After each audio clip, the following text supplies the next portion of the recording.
So we come to the Great Mosque at Cordoba. This is in Spain. In 711, Islam will spread to Spain. They will conquer the Visigoths who were there at the time. And about this time, we see a split in Islam. Politically, it's very important. In terms of the art, we're not going to worry about it too much.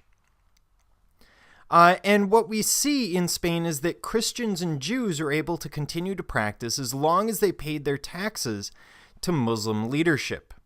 However, they are not allowed to build new churches or to do major repairs on existing ones. Now this, the Great Mosque, is actually built on the site of the Visigoth Christian church. And that's what we see in the middle here.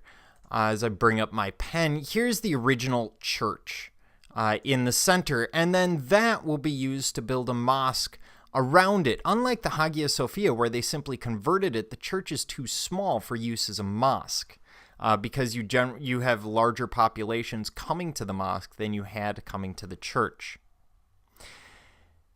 We see a courtyard and a hypostyle hall. So here's the courtyard in the background.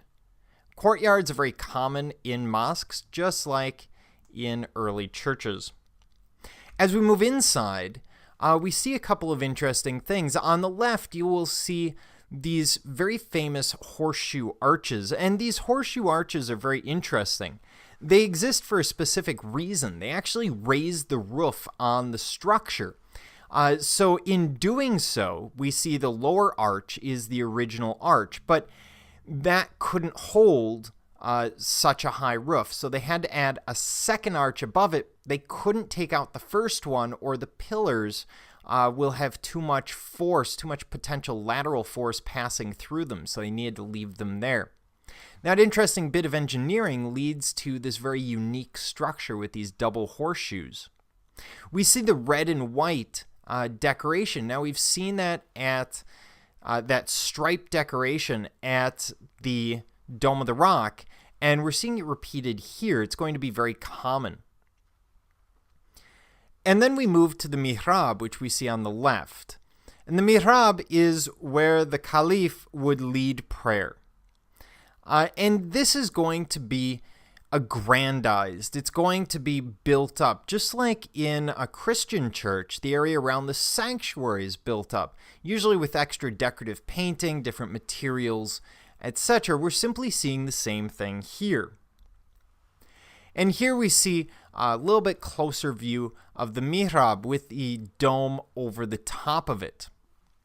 And the dome is particularly interesting as well because it is directly before the Mihrab, similar to the situation you would see in an apse in a Western church. It's built around the 10th century, and we see it rest on this octagonal base, which is made up of an interesting series of arches. It's actually made up of 8 separate arches that run around, creating this star pattern. And this adds interest to the form, but also helps bring that weight down into the rest of the structure, doing so through a series of 8 columns that sit on top of this square opening, which then transfers that weight down into the corners and into the walls. The dome itself is unique because when you look up inside the actual dome, well, first of all, it reminds me of a bunt pan, but secondly, it's a very unique structure, unlike the West at this time, where usually the domes are simply rounded inside, maybe painted or covered in bronze. Here, they're doing a lot of decorative work, all based on geometric forms. Now later, the mosque at Cordoba will become a church once again, and a large section of it will actually be destroyed in the process, although much of the mosque is still there today to be seen. And of course, in 1492, Islam and the Muslims are pushed out of Spain. This will really reinforce the Renaissance, which is happening in Italy, but at the same time, it's going to push ahead some of the ideas that become important later, for example, the Spanish Inquisition, but we won't be dealing with that in this class.